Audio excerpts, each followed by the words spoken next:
invite the Prime Minister, Mr. Alexander J. Blenkinsopp, to deliver a strict speech not to exceed 7 minutes. Hear, hear.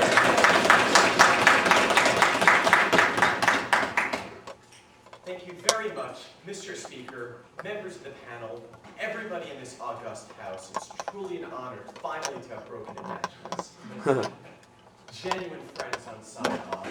I'm sorry that we're hitting here, and I'm sorry it's going to be your last round ever. And Alex for being a fantastic partner. I'm really looking forward to your speech. Now, in senior speeches last night, a lot of people said a lot of stuff about me running really tight-ass, nasty-ass cases. But because we're hitting friends here, we're going to run a wide-open case, because I like to think that if the tables were turned, they would do the same for us. In November 2003, Britain eliminated its absolute protection against double jeopardy. Under the new legal regime, a few particularly heinous crimes, with several other caveats and restrictions, could be tried more than once. There is no such provision in the United States. Mistrials and retrials after a conviction have been reversed on appeal don't count because the judgments of the first trial are invalid. They never count for double jeopardy. No country does that. What we're going to ask is, in a modern liberal democracy, should there be an absolute double jeopardy protection? And the side that's defending an absolute protection has to show why there's no reasonable system to have it. Just to clarify the mistrial scenario, do you need examples of when to continue charging? Yeah, if there's like a hung jury, or if there's a hung jury, or if like the entire jury has to be dismissed because they've been, prejudiced somehow, or like the entire jury's been threatened. In other words, there's something drastically wrong with the trial itself. Exactly. Exactly. Well, one moment. Sure.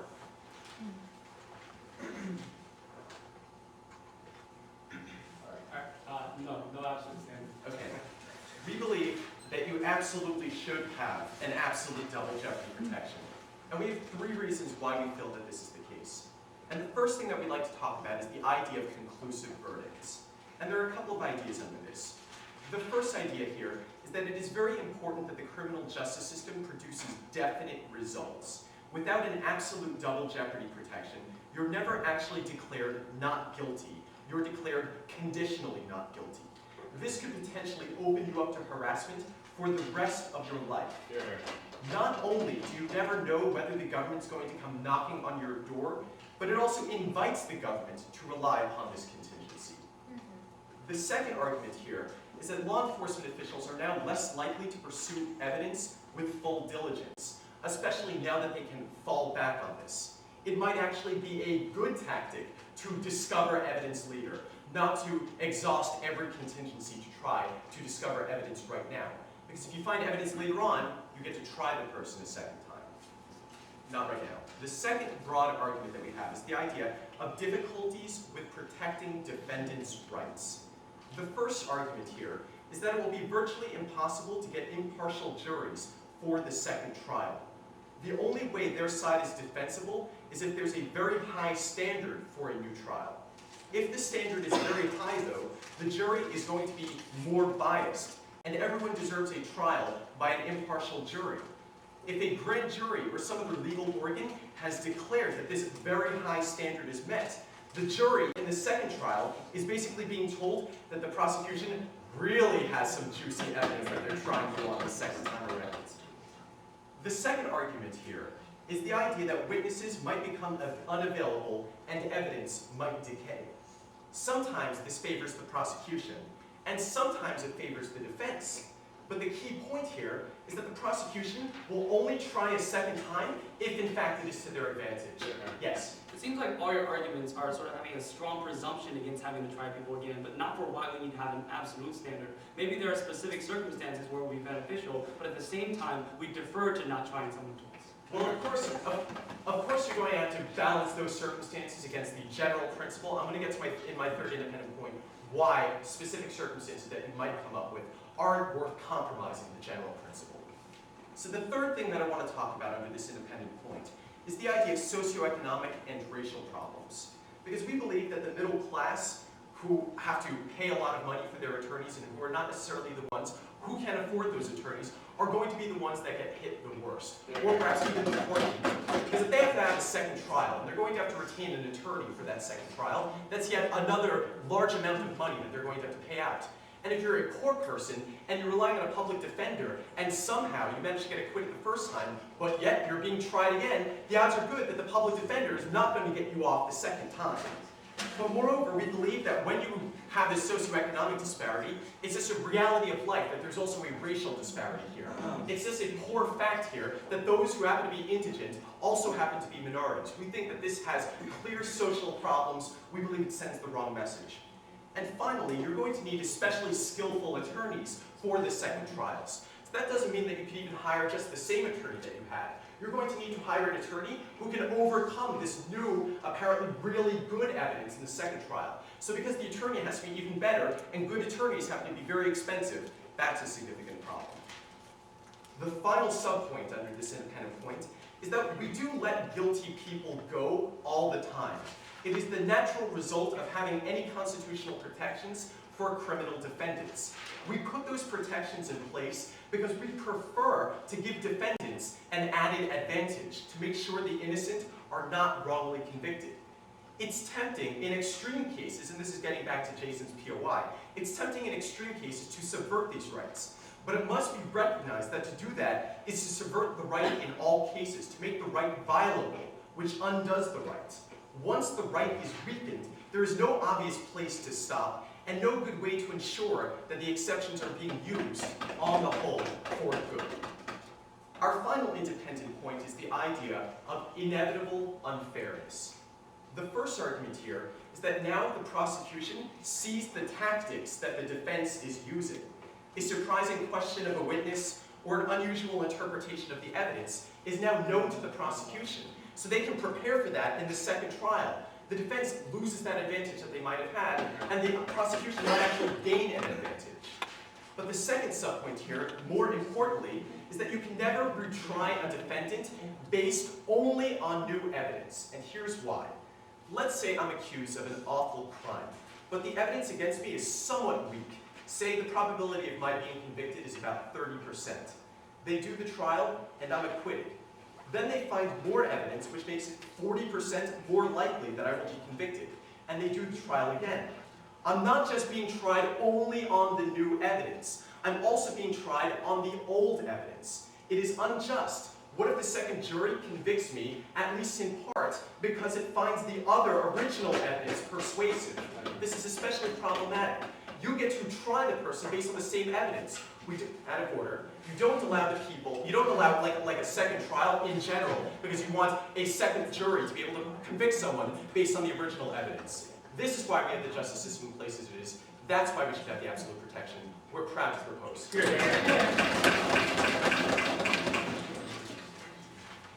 I thank the Prime Minister for his remarks and call upon the Leader of the Opposition, David Kimel, to deliver the first opposition speech not to exceed 8 minutes.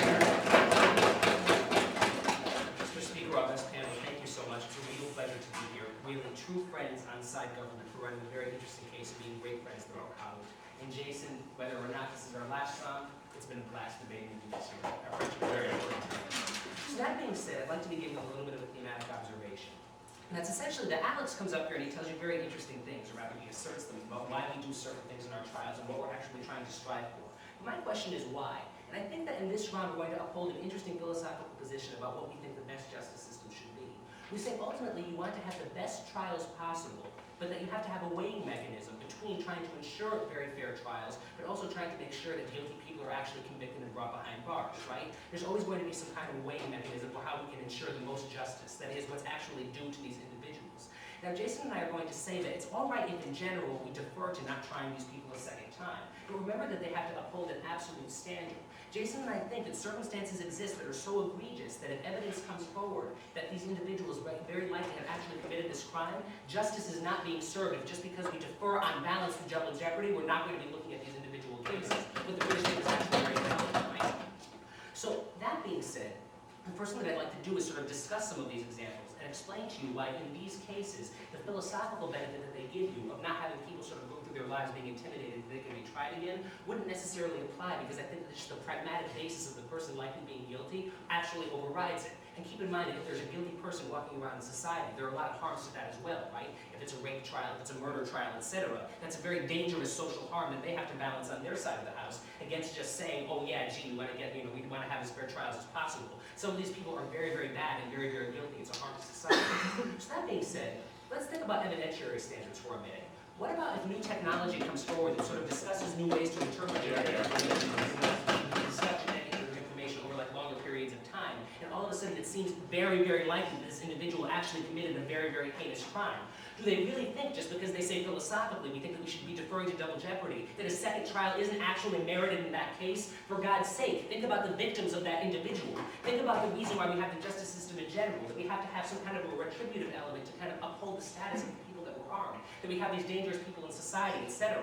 In fact, think of all of the general reasons why we punish. We have all of those benefits on our side of the house. It's true that they can try to outweigh that philosophically by saying we should defer to the double jeopardy, and yet look at this case. We have pragmatics and philosophy here. It's an example when it's outweighed that cannot uphold an absolute standard. But here's another example. What about cases of witness intimidation, right? What if the individual comes forth later on and is actually convicted of the witness intimidation, but guess what? They were actually let off in the original trial. Well, guess what? It seems to Jason to me that if you uphold the absolute standard of double jeopardy, you wouldn't be able to try those people again. And yet with witness intimidation, it almost seems to have invalidated the original trial because it shows that everything wasn't on the up and up. Why shouldn't we be able to try these people again, right? Or kind of a third example would be like an individual where it comes out that they actually framed someone else later on in order to be able to get out of the crime. That individual kind of proved their innocence and more evidence came forward. And just a bunch of other examples. So ultimately, it seems to me, and I think we're upholding an interesting position, that if you want to talk normatively about what the best sort of a justice system would be in the best sort of a society, it's not necessarily one that always defers to one philosophical principle, but actually does look at the nuances of individual cases and try to think what the best trial possible could be. So that kind of leads me into my second point. I think that there's kind of, within the system itself, a built-in checking mechanism. And that's that I think that the government is only going to prosecute in extreme cases where the evidence is actually very, very clear. Because keep in mind, it's not cheap to go through the process of a trial, right? It's not easy enough, and the status quo going through the trial. Talk about trying people a second and a third time, right? So I really think that there is a kind of balance, a check already inherent within the system, that the government probably wouldn't come forward and do this unless the evidence is actually very, very hard against them. Now, if that's actually the case, I'm not necessarily persuaded by Alex's argument that, well, gee, we have to think about the poor defendant who now has the old evidence and the new evidence. Why is chronology something that's necessarily important when we're talking about evidence within a trial, when we want to get guilty people to be able to go behind bars, right? It seems to me that you can consider evidence kind of as a continuum, right? It's not a matter of whether they happen to do the first time or the second time. There's kind of like all of this evidence that's sort of out there. Insofar as very, very persuasive evidence can later come forward that shows that you're guilty, I think it's all right for government to be able to use it in these cases. I think that will end up making it a fairer system, right? Because remember, the standard actually has to be absolute. And sort of like the last thing that I want to talk about here is the idea that it's important to be vigilant within the system, of course, right? It's not necessarily true that we're going to uphold on our side of the house like the government abusively doing this, taking everyone to trial again and again and again because the stupid prosecution didn't uphold its burden the first time. First of all, I think it's impossible to do it because it just costs too much money to do so. Secondly, cross the line, I'll take you in a moment, cross the line what I said about the inherent check. But thirdly, if we're talking about what the best kind of a justice system would do, it seems again that the balance of being able to get very guilty people to go behind bars with a jury of your peers is outweighed with that pragmatic and philosophical argument that I gave you before, sort of at the top of my speech. Sure. What is the mechanism that you propose for selecting which cases should actually go to Sure, well, we have like something in the United States called the DA, I think, right? This sort of goes forward and looks at the different evidentiary standards that are out there. You have investigators, et cetera, that can go forth, and I think that it's okay to entrust them to be making these kinds of decisions, right? But also recognize that I think that it probably looks bad for the government if they take someone and keep trying them again and again and again, right? I think in these situations, the jury might actually have a bias in the other way and say, well, gee, I'm not necessarily sure that person is even necessarily so guilty. They're not able to do it. They bring it forth again and again. So that's kind of another check against the government doing that abusively, isn't it? And it doesn't actually help their cause, I think, to prove this trial a second and a third and a fourth time. I really do think it's only going to be done in these more extreme cases. So that being said, let's look back at some of the arguments that Alex brought up, because they're interesting. The first thing that he spoke to were about, conclusive verdicts. And he said we need definite rules, and we can't have this conditionality that's going to be there. Well, okay, but I'm not necessarily sure that this is the case. First of all, recognize that harassment often exists in the status quo, right? If I'm on trial for like the brutal rape of a child, I think that I'm often going to be having these social repercussions. Employers, etc., are also going to be looking at me. It's probably not true that even in the status quo, after I'm let off, that I'm going forth like completely scot-free. So that even shows that their philosophical argument that they're speaking about, that people should be totally free after the trial, often doesn't even hold true in a pragmatic sense anyway. But secondly, I really think that there's not good evidence out there. I don't think that the DA would try to come forward and actually try to prosecute you because of the harms that I spoke about. The government looks bad if they have to keep trying you again and again and again, and also it's expensive to do so, and you have all these different checks that are actually against it. So given that that's the case, I'm not necessarily sure I buy his analysis. I think it's okay to be doing this, right? In cases where the person is actually guilty and there could be a massive social harm of a guilty person walking around the streets when definitive new evidence actually comes forth. But back to the examples I gave you, they cannot hold an absolute standard on their side of the house. The second thing that I spoke about was that, no, thank you. The second thing that he spoke about was that it was a good tactic to find evidence later on. But I just flatly disagree with him. I'm not sure how this would be a good tactic to find evidence later on, right? I think that implicit within the system, if you have to keep trying people a second, a third, and a fourth time, is sort of an impression of the government as being sort of inept. And I think that, balanced with the money that it costs to go through a trial, it shows that it's probably not a good idea for the government to do this again and again, and that probably outweighs the idea that abuses will come up if they speak about on their side of the house. Next, even if you're going to believe that some abuses actually exist, the better justice system is one that doesn't always just defer to the absolute standard of no double jeopardy, but actually does try to look at the nuances of individual cases for the betterment of society overall. Then I spoke about jury standards, etc. But again, cross applies sort of what I already said. A lot of what they said cross applies to the trial. You know, the problem is inherent in trials in general, right? The jury's going forward, what the juries are thinking about, etc. I think that it's not necessarily the case why that is an actual argument why we shouldn't have double jeopardy, right? I think it shows why it might be a contributing argument why double jeopardy might not be great in all cases. It might be an argument why we should kind of defer to not having double jeopardy, but it's not an argument for an absolute standard. They spoke about poor people being especially hurt, needing skilled attorneys the second time, etc. Cross apply what I just said. This is also a problem with the trial system in general, right? Even under the status quo, someone can be brought to a civil trial after the criminal trial, right? And that's also going to be very hard on them. But it's not an argument not to have the civil trials, right? Also, I think you always need good attorneys, both the first time and the second time. And I challenge their chronological distinction that there's this great difference in the kind of evidence between the first time things come around and the second time. They said, you know, if your right is weakened, this can probably lead to a slippery slope. Like, not necessarily, right? I think it's fine to use this with vigilance and caution. I think that there are inherent checks in the system that will make it vigilant. I don't think this is going to come about.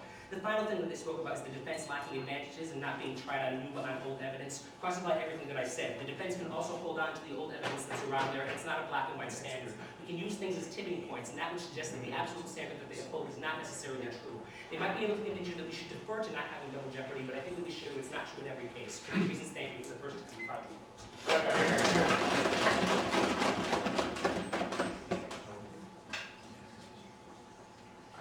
I think the leader for his remarks is called by the member of government, Potapov, deliver a speech not to exceed 8 minutes. Here, here. Very much, Parliamentary Chairman, august panel, wonderful, and true fantastic friends. For one of us, this is our last round, but either way, I'm going to be happy. You guys are great friends. Okay, so let's talk about the points that they brought up here. First of all, they talk about how they want to weigh the things. They want to weigh the criteria, right? And because we're going to be weighing things, no absolute standard could possibly be correct. But of course, that's simply not the way it works in our justice system. Of course, we weigh people's rights. Of course, we weigh the harms. But oftentimes, that does lead us to assume that absolute protections are actually good. Like, for example, my Fifth Amendment rights are absolute, because even though we're weighing things, it doesn't mean that we should be taking these protections away from them. Understand that when you introduce discretion, you're going to have problems with abuses. I'm going to talk about this a lot later on, but their only check is cost and public perception. Otherwise, the DA can drag people to trial whenever they want. Whenever they're pissed off at somebody, whenever they found like a new little piece of evidence, they're going to drag people to trial. We don't think that's a sufficient check. We think we're going to have a lot of problems upholding that sort of discretion on their side of the house. Then they talk about, oh, we're only going to talk about extremely egregious cases. First of all, understand that it's still going to be unfair. As I'm going to tell you later on, the jury will always be unfair to these people, and these people are always going to be tried on evidence on which they've already gotten off before, so it's very unfair. But also, any mechanism for selecting this is once again going to be unfair, as I'm going to talk about with the DA. They talk about, oh, guilty people. We're going to have guilty people wandering around the streets, and that's a huge problem. Understand that, as Alex points out, that's the result of any procedural protection, right? Any defense that you give, like the exclusionary rule, anything you want to talk about, like Miranda rights, all of this leads to guilty people on the street. That doesn't mean that we shouldn't have these protections. They can't just say that. They have to explain why it outweighs all the harms that we're talking about. And then they make these interesting points about the new technology. And let me first of all talk to you about one big problem with this. Understand that if I'm a defense attorney, and my client might get tried on any imaginable kind of evidence that I don't even know what it is right now, I have to hold on to every possible piece of evidence in the room. Right? Like, for example, if like DNA evidence comes up later in the future, that means I have to like save the bubblegum wrapper or whatever that might exonerate my client. I think that's a really unfair burden on these attorneys to have to anticipate every possible way in which their client might be prosecuted later on. They may not have these resources. Like, where's the public defender supposed to store all this stuff? We think that's a major problem. The other thing is, okay, so you have this idea that, oh, we're going to have this DNA evidence. First of all, who decides whether this new DNA evidence is worth dragging somebody to trial once again over? On their side, the guy who's deciding is the DA. Somehow I don't think the DA is always going to be favorable to these people, right? Now they might have said something smarter and said, well, maybe like a grand jury should decide, or some sort of like independent agent, but they said the DA should do it. We think it's a big problem, right? We think that there are probably better ways of determining whether additional evidence is actually sufficient. The other thing that we talked to you about, and this we don't really get a good response to this, but the point is, if you have this high standard, if the second jury knows that the only reason this guy's being tried is because they did something egregious and really good new evidence has come forward, then they're not going to be unbiased. They're going to think from the beginning that the guy is guilty.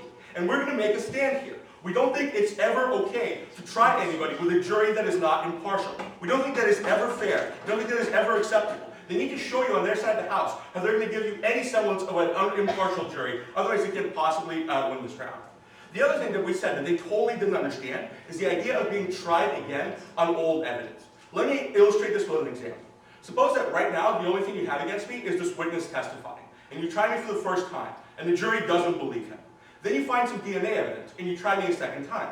But the jury is like the OJ jury, and doesn't believe the DNA evidence. But they do believe the eyewitness, right? So the thing that I already got off for, I'm now being punished for, right? That's the essence of double jeopardy. That's the essence of the problem. Why is it ever fair to punish me for something that a jury has already exonerated me for, based on a testimony that I've already been shown innocent of, okay? We've already told you that it's a big problem when the system can't render conclusive verdicts. This is obviously unfair. They're going to have to explain to you how it's ever fair on their side of the house.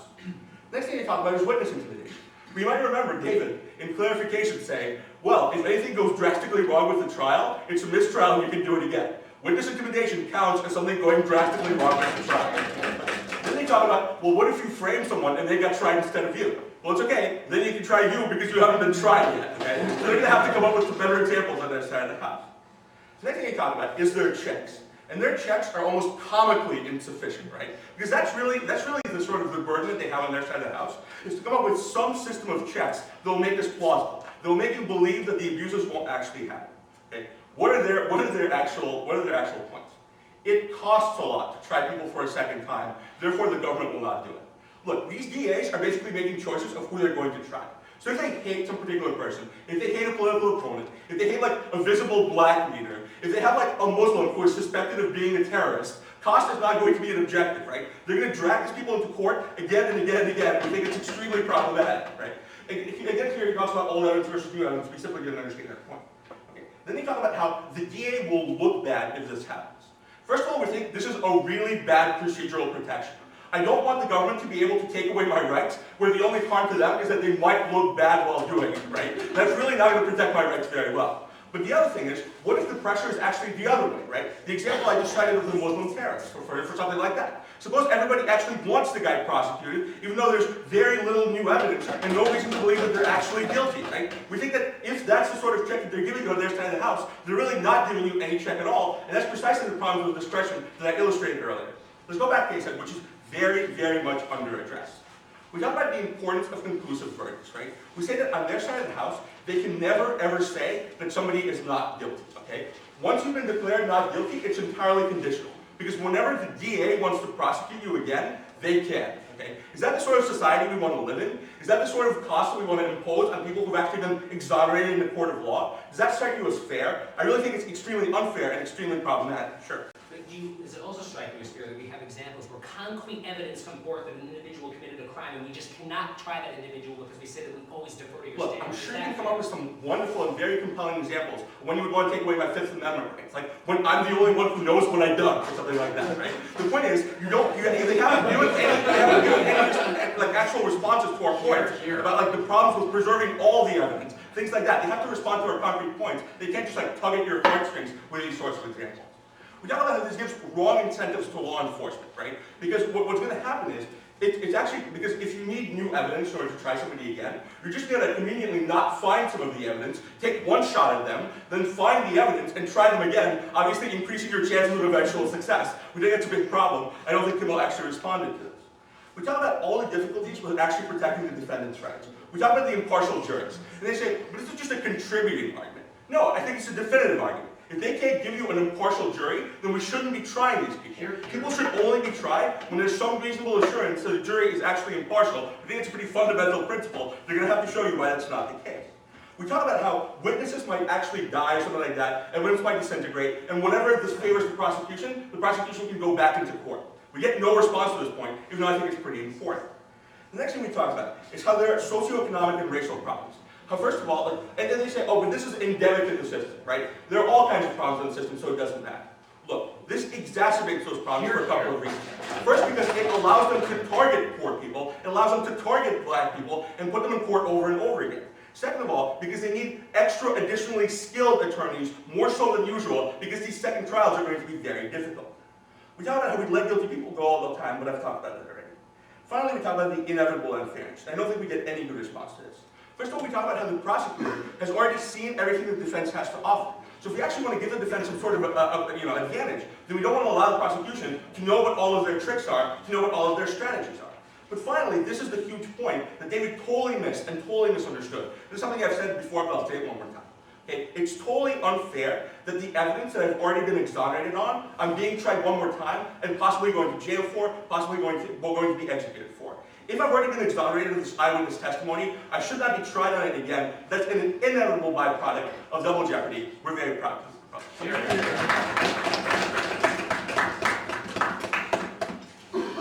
thank the member for his remarks and call upon the member of the opposition, Jason Len, to deliver the final constructive speech of the round, not to exceed 8 minutes. Thank you very much, Mr. Speaker, for recognizing me as most august house, large house watching this round. Really true friends on the side of really enjoyed this round so far, and Dave has been a phenomenal partner. You don't have to worry about this being our last round. I'm going to win it right here. I think ultimately, the gut position is saying that we shouldn't have people being tried over and over again because there's certain procedural rights that are important. And ultimately, their argument is that it would be bad if we didn't have this general rule because there could be a lot of abuses. So I think their position is basically the easy way out, right? Because there might be failure sometimes, because we don't want to be as vigilant as possible. That's why we set these absolute procedural standards. But I think David and I can hold the government to a higher standard, maybe be more vigilant, and still have a general deferral to not having double jeopardy. But in extreme cases, do use it to ensure the best justice prevails. So ultimately, their response is well, procedural protections are always absolute, right? To give you examples of the exclusionary rule, the Fifth Amendment. Fine, I know people in this room specifically who run cases that maybe those shouldn't be absolute, maybe we should defer to them, but in certain circumstances, for a better criminal justice outcome, perhaps we shouldn't have it as an absolute standard. Not really, thank you. But secondly, Potapov comes up here and says, discretion is bad, it'd be bad for the DA to do it. Well, first of all, I don't think we necessarily have to hold ourselves to the DA standard. They're holding themselves to an absolute standard of never doing it. I think there are many mechanisms which we can propose that this could be possible. We could have a grand jury, we could have an impartial party do this. That's perfectly fine. So the argument that David gives you here is that there are harms to having guilty people walk around. But they say, fine, but that's the result of any procedural protection. I don't think we have to, first of all, rely on this naturalistic fallacy and say, well, because we do it in all other cases, therefore we have to do it here. This might be qualitatively different for the specific examples that David gives you. But secondly, I think we can be vigilant and make sure that we have the best justice, make sure that criminals do have their rights, but at the same time, we do consider the victims that are out there and consider the other reasons why we have a criminal justice system in the first place, that it's not completely 100% oriented towards the defendant. The first argument that David gives you are the examples. He tells you about evidentiary standing. The only response is, well, that's terrible, right? Because now the defense attorney has to hold on to everything and can never get rid of it. First of all, why is that so bad? Maybe it's fine for the defense to hold on to certain things. But secondly, maybe we just have better public defendants if people can't afford to have lawyers who are good enough to hold on to evidence. But thirdly, maybe that's a reason for having other restrictions, such as statute of limitations. All the arguments, all the harms that they talk about, evidence decaying, your witness is dying, then fine. That's why we have statute of limitations, but not an absolute standard for no double jeopardy. Sure. Okay, look, maybe if the statute of limitations is 15 years, it doesn't protect me from an entirely new kind of evidence appearing in 5 years for which I'm totally unprepared.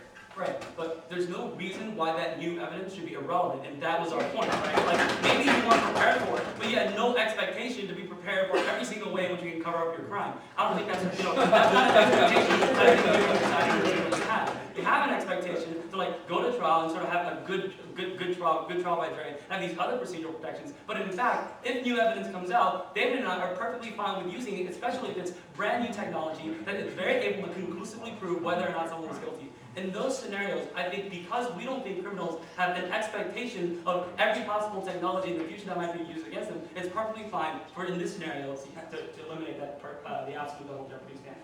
Then David says we have all the benefits of why we punish people in the first place, all the reasons why we have a criminal justice system, like deterrence, rehabilitation, retribution. You can apply all those that you want. But ultimately, their system has an absolute standard that excludes the criminal justice system from approaching these ends and approaching these goals. I think that's problematic. We're perfectly fine with having important criminal rights, having important rights for the accused, but at the same time, there's no reason why we should believe that in this specific instance, those rights need to be absolute.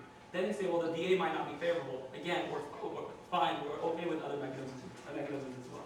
Then they say the jury is going to be impartial. And their argument for the jury not going to be not impartial is that, well, now the jury knows that this person is on trial for the second time. First of all, there are many instances, I think, when a jury might be trying a person for the first time, and they'd be incredibly impartial. Suppose someone commits a crime, and it's like on videotape, and the entire world sees it, right? No jury probably in their right minds will be impartial, but we still say that that person has to have a trial by jury, and that's very fine. But secondly, we're also fine with saying maybe not telling the jury that that person was tried before. That's a check that solves their crime, but still has no benefit that we have. The second argument that we give is are the scenarios where there are witness intimidation. But they say, well, in those circumstances, that's fine, it's a mistrial. I don't think it's always so clear, right? The legal standard for when it's a mistrial isn't so clear. There are some instances where you did intimidate a witness, and as a result, you manipulated the system such that you get an acquittal. In those scenarios, I think this is our philosophy, right? We should have the protection because we think the rights of the accused are important.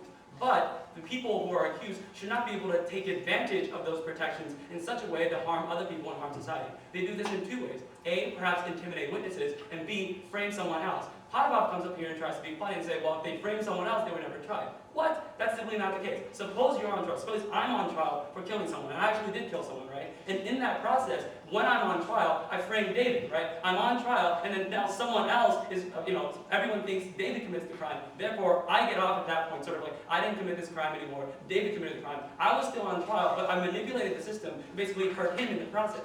At that point, imagine that the incentive that I have to go through. Perhaps the punishment and the crime for intimidating a witness and framing other people are only like 5 or 10 years, right? I'd much rather do that than be convicted myself when I might get life in prison. That's a terrible incentive. So once you're convicted of being guilty of manipulating the system in such a way that I frame someone else, then that sort of proves that you are somehow like using the system in your favor in an unfair way. At that point, we're perfectly fine with saying that the original trial didn't serve its purpose and we're able to try it. The next argument that is that we give you is that there are built-in checks. And Potapov says we need a plausible system. Fine, we can give you a plausible system. You can have an independent party identify which are the scenarios when new evidence comes out, which are the scenarios where like the person who is accused actually sort of like committed another crime in order to cover up this particular crime. I think those are perfectly clear standards of things. The third and final argument that we give you is this idea that we can be vigilant in the process. I think this is the crux of the philosophy. Ultimately, when we set general rules, it's the idea that perhaps there could be abuses to those rules. But really, the ideal outcome, right? The ideal outcome is that we don't have an absolute standard, and we use this exception perfectly. In other words, we never have abuses, and the only time we use a system is when it's actually deserved. So I think the ideal outcome is on our side. So what they have to prove is absolutely that by having exceptions, the abuses will outweigh the benefits that we get. I don't think they've proven that so far, right? I think in general, these absolute standards are useless unless they can show that the abuses of that absolute standard will lead to this particular crime. That being said, final argument that Potapov gives you are the social pressures. But fine, we can require concrete standards and not just social pressures and everyone wanting to try this person again. We can actually make sure that the only conditions under which someone can be tried again is when new evidence such as DNA technology is available, or when that person was convicted or guilty of a different crime that directly led to their acquittal. Okay, let's look at the arguments on Jason. The first argument is that we have to have conclusive verdicts, but there's no reason why an absolutely conclusive verdict necessarily outweighs a correct verdict. That's why we have a balancing act in the criminal justice system. I think we give you a better balancing act than they have. But then they say, we won't pursue evidence in full diligence, right? But I don't think this is true, right? It is solved by sort of the strong deferral analysis that we give you. In general, we're going to defer to not trying people again, so there's full diligence in pursuing it the first time around. Then they say, well, the jury will have a different standard. I've already addressed the jury argument. Finally, they talk about how the evidence might decay. First of all, keep in mind that this can happen on both sides, right? But secondly, this sort of contradicts their argument earlier on about not pursuing evidence to full diligence. If indeed you're worried about evidence decaying, then for the first time around, you're going to be very diligent in trying to get that evidence so it doesn't decay. So they have a contradiction right here. One, they say that evidence will decay, and then they say people aren't going to be trying to get the evidence with full diligence the first time. Finally, they say we let people go. We let guilty. Oh, they talk about the poor people argument. Keep in mind, they say they target poor people. But the solution isn't to sort of hinder the criminal justice system in such a way to drag it down because there are some people out there who aren't very rich, right? This applies to the first trial as well. If there are poor people out there who can't afford good attorneys and public defenders are bad, their reasoning would suggest that we should lower and hinder the criminal justice system altogether and give them more protections that might be unwarranted just because there are people out there who simply can't afford good attorneys. The solution is to give them better attorneys, not to drag everyone else down with them. The final argument that they give you is that the defense will lose an advantage, that the evidence will be gone. I think this happens on both sides, right? Evidence decays on the government side and on the defense side. I don't think this is a unique harm. Ultimately, they haven't proven why an absolute standard is necessary, and we think in general double jeopardy is good, but it's not absolute because we can give you exceptions and we can achieve better than this absolute standard by having this vigilance and having these exceptions. For all those reasons, we're proud of that. All right, thank you for his remarks. Call upon the leader, David Kimel, to deliver the first rebuttal round. Reminder that 4 minutes to present the new arguments are the new represent. Thank you again for calling me. Really, true friends inside government for a great round, and Jason for being fantastic. I had a great time with you. So that being said, this is the bottom line. Despite the unbounded chuckles of Mr. Potapov on their side of the house, this is the case. Because we have failures within the system, let's never try this individual twice. But I think Jason hit the nail on the head. We're defending a better and higher standard on our side of the house. We're saying that we don't value the rights of the accused to the extreme, that we would never have a due trial in situations where it becomes abundantly clear that that individual is likely a guilty individual and a threat to the society in which he continues to walk around. They tug at your heartstrings, ironically, on their side of the house when they say, think of these poor individuals, think of black leaders that the DA is now going to want to bring to trial again and again and again. It's a heartstring argument, right? But we can also have the same kinds of arguments on our side of the house. Think of very, very evil and very, very guilty individuals that Jason and I say don't have the reasonable expectation that if evidence comes forward that says that they committed an egregious harm to society, that evidence shouldn't be brought against them. To me, that seems fundamentally unfair. To me, it doesn't seem like the best justice system, and it doesn't seem like the best society, right? They have to uphold an absolute standard on their side of the house. Recognize that they were going to value, for example, freedom of speech as some kind of a standard. Even that isn't absolute, right? Even though we defer freedom of speech. Think to crying out fire in a crowded room. Think of all these different situations that come out, etc. Given that that's the case, recognize their burden isn't just to show you why we should often defer to the double jeopardy rule to not trying people twice, because I do think that that will happen anyway for arguments I'm about to give you, but why it's so overriding on their side of the house that you would never, never, never want to put the individual for trial twice. The only arguments they have to show you that are these heartstringing arguments that say, think of the poor individual, think of the evil DA, but it's not enough when you counterbalance that with the harm to society of very guilty people walking around. That would be the best justice system, one that has the possibility of an ideal on our side of the house, getting guilty people behind bars. That being said, the first thing I'd like to speak about are examples that show that mitigating circumstances exist that show that what they're saying on their side of the house isn't in fact absolute. What about examples where new evidence comes forward like DNA and it becomes incredibly clear that an individual was in fact guilty of the crime of which they were accused, right? Now Potapov can laugh and say, well, it's unfair that the prosecution has this advantage, but it's not a reason why that new evidence should actually be irrelevant, right? I don't think that you have, as Jason said, a reasonable expectation to have this evidence never be brought forth that might cover up your crime, right? Recognize that other procedures do exist. You think the guy on trial is hard off? Try the person that's walking around that was injured by that individual. Look, we still have the exclusionary rule. We still have all these other checks in place to show that it won't be egregiously abused. I'm about to show you in my next point of crystallization why, because the trial is inherently difficult, it's unlikely that it will be abused by the government. Given that that's the case, they can't win the round by saying there's a potential for abuse on our side of the House. They have to show you why the best justice system would never defer to these situations where it becomes abundantly clear that these people are guilty. I don't actually think that they've done that. Also, cross-applied Jason's framing example. Other examples of drastic new evidence coming forth, etc. These show that it's actually not an absolute standard, because in these situations where it becomes very likely that that individual was probably guilty of the crime, it's only fair that there be an opportunity for society to be able to judge that individual on that evidence. It's not fair to society overall to say it wasn't around the first time around, guess what, a guilty person can walk free. The standard that they give you is not absolute. That being said, the second thing I want to speak about are mitigating factors. Because ultimately, if you're thinking about the round as you're weighing it in your mind, the only thing they really give you is the possibility for abuse and saying because that potential exists, let's not have the ability to try the people twice. So in a sense, so much rather than hyperbole, right? You're sort of talking about it applied terribly. But I can sort of do the same thing, right? It can also be hyperbolic to talk about very guilty and evil people walking around. But ultimately, as you're weighing the round, what you have to consider is, in the context of the real world, is it likely that it will actually be applied as terribly as they're actually discussing? Is it intrinsic to the system? And I think that the answer is no. Firstly, recognize what Jason told you. If you have this decay of evidence that's going around, and it goes on either side of the house, you're probably going to be as diligent as possible the first time around, right? It's not likely that you're going to be deliberately throwing trials because you want to try the person a third and fourth time, right? Especially when we give you other arguments that show that it can actually go against you if you try the individual a second time because you seem inept and the jury can actually be sympathetic toward that individual. Recognize that it's very hard for the government to do this and to engage in trials again and again and again and again, and the government could in fact look ridiculous as it's doing it. Recognize that the jury don't necessarily need to be told that it was brought up twice, and that you always have bias on their side of the house when we're dealing with the jury in general. Now, if that's going to be the case, and we also have the exclusionary rule, and we also have the idea that you can't bring up evidence because there's some kind of a statute of limitations, it seems to me that these mitigating factors show that it's unlikely that the abuse is going to be so egregious, and even if you buy that there'll be some abuse, it's outweighed by the benefit that we give you of having better trials where individuals can actually be brought to jail if they actually committed a crime. So ultimately, let me close by saying this. On our side of the house, we have a unique advantage that there's a possibility of an ideal system.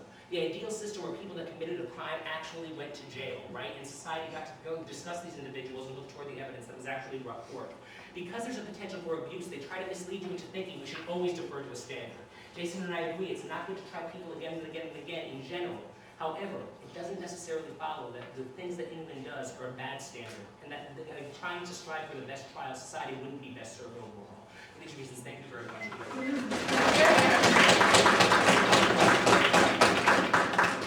Thank you for his remarks. Call upon Prime Minister Alex Blenkinsopp to deliver the final rebuttal of the round. Here, here. Thank you, everyone. I hear something very interesting in Jason's speech, which really kind of bothers me. That's the idea that they're okay with statutes of limitations. Because if you put in an absolute standard of statutes of limitations, I think that that contradicts all the points that they've already made. For instance, someone might, like a videotape might be discovered years down the road. Why are they okay with the statute of limitations if something is discovered years down the road? Why are they okay with this murderer walking the streets if there's a statute of limitations? Why are they okay adopting that absolute standard, but not ours? I think the reason is we have some sense of justice. So I'm going to talk about that in a second. In fact, let me make that my first point of criticism. Yeah, I told you it was 1 second. The idea that you won't get justice. And I think that there are several reasons why this is the case. Because I think that, first of all, you're just not going to get impartial juries. Because David says, we tell you that Jason gives 2 responses to the impartial jury point that we make, that you're never going to get an impartial jury.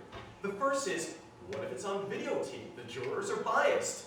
But the point is, before the trial begins, they're impartial. If someone's seen a videotape of the crime before they're on the jury, we don't impanel them on the jury. They're struck with law. They're immediately prejudiced. But the second thing that Jason says is, don't tell the jurors. I think this is really problematic for 6 reasons. The first response is you have to ask them whether they sat on the first trial, right? You have to find out whether they knew about it. You have to find out whether they heard about the first trial. But the second response is they will realize that if it's happening many years down the road, when perhaps there was enough evidence to try the person only 1 year out after the crime, that perhaps there's some reason why many years have elapsed, and perhaps another trial has occurred. The third response is someone might slip up during the course of the trial and say, as I alluded to in the first trial. My fourth response is if one juror knows, it's very likely that all the jurors will know. So if one juror finds out, this exacerbates the problem. The fifth response, and this is perhaps the most important, is that it violates the defendant's due process right to say, I was acquitted in the first trial. We have a due process right to say this, and they don't deal with that. So I think something else that's problematic is, the idea that you're really screwing over poor people. Because, this is an APDA saw, but I really think it applies here. They don't deal with the fact that you're exacerbating all the wealth disparities. We tell you that you have to be a good attorney. The public defenders are not going to do it right. Perhaps the costs are going to be very low if this person is a poor black person who has to rely on a public defendant. Perhaps cost isn't an adequate check here. Perhaps it's going to screw over the very people who need the most protection in society. Every damn APDA round, we talk about how the poor and the blacks get screwed over. But you know what? They're actually doing it here. This is not a breach. They're actually going to result in people getting targeted. The next thing that we tell you that we hear no response to is that the prosecution is going to know your defense tactics. We think this gives the prosecution a clear advantage. We think that in any liberal democracy, there should be a presumption of innocence until proven guilty. We think that we want to give the defendant the benefit of the doubt here, and we think that we're not giving the defendant a benefit if the prosecution knows their tactics. But moreover, I don't always think that the prosecution is going to look bad if they try someone a second time. Potapov gives you the example of the Muslim terrorists. No one is going to feel bad about the Muslim terrorists. No one is going to say, oh, prosecution should have done it right the first time. Let's let Osama bin Laden go. That's not going to happen, Mr. Speaker, ladies and gentlemen. So another thing that we hear from Jason, and make this my second point of crystallization, is their standard. Because they never tell us actually what their standard is. We hear from David the idea that they're going to make it reliant upon the district attorney. Then Potapov completely clobbers that point. And then Jason gets up here and says, no, we don't have to use that standard. We can use some other standard. First of all, this is a divergent op. Second of all, if we don't know what their standard is, then we can't attack it. Like, we can tell you that a grand jury is a very bad standard, because grand juries are frequently intimidated, they frequently leak. That's what we know about Barry Bonds and stuff like that. But the point is, if they don't give us a clear standard, we can't attack it. I would posit that any standard they provide, we could have refuted because we're good enough debaters. They just didn't provide us with. The next thing is they say that costs of publicity are a good standard here. In a liberal democracy, we shouldn't rely on trial by media to ensure justice. Publicity is not the right way to go in a liberal democracy. We should have some systematic standard, something enshrined in our Constitution to make sure that this is the case. And then I think that something that's really important is the idea that, this DNA evidence, because that really seems to be DNA evidence, the idea of witness intimidation. So Jason makes three responses to the idea of the evidentiary standard thing. The first is, why is it so bad? The second is, get better DAs, and I don't think you can just snap your fingers and get better DAs. And the third is statutes of limitations. I've already addressed statutes of limitations. You can't necessarily get better DAs. So the first question is, why is that so bad? Why is it so bad that you don't have the evidence to cover yourself up? In a liberal democracy, when we're going to give a presumption of innocence, when we're going to give the defendant the benefit of the doubt, the defendant should be able to marshal the evidence that will ensure that he can refute the claims of the prosecution. Now they talk about how evidence is going to decay on both sides of the house. But as I said in case construct, it is true that it will decay on both sides of the house, but the prosecution is only going to try again when it decays in a manner that can fix that. That's what they fail to address. We believe that there are going to be lots of people who are put in jail unjustly. If 20 years ago, I could have had a bubblegum wrapper with my saliva on a piece of bubblegum that I put in there that could have proven beyond any reasonable doubt that I wasn't at the scene of a crime. Yet DNA evidence from when I went to someone's house the day before says that maybe I would have been there. If I knew that this type of evidence could have occurred, I had the right to get that bubblegum wrapper to show that I should be exonerated. That's what it comes down to. You don't have the evidence at your disposal. You're not giving the presumption of innocence. You're placing the burden on the defendant, which is what no liberal democracy should do. We are incredibly proud of this.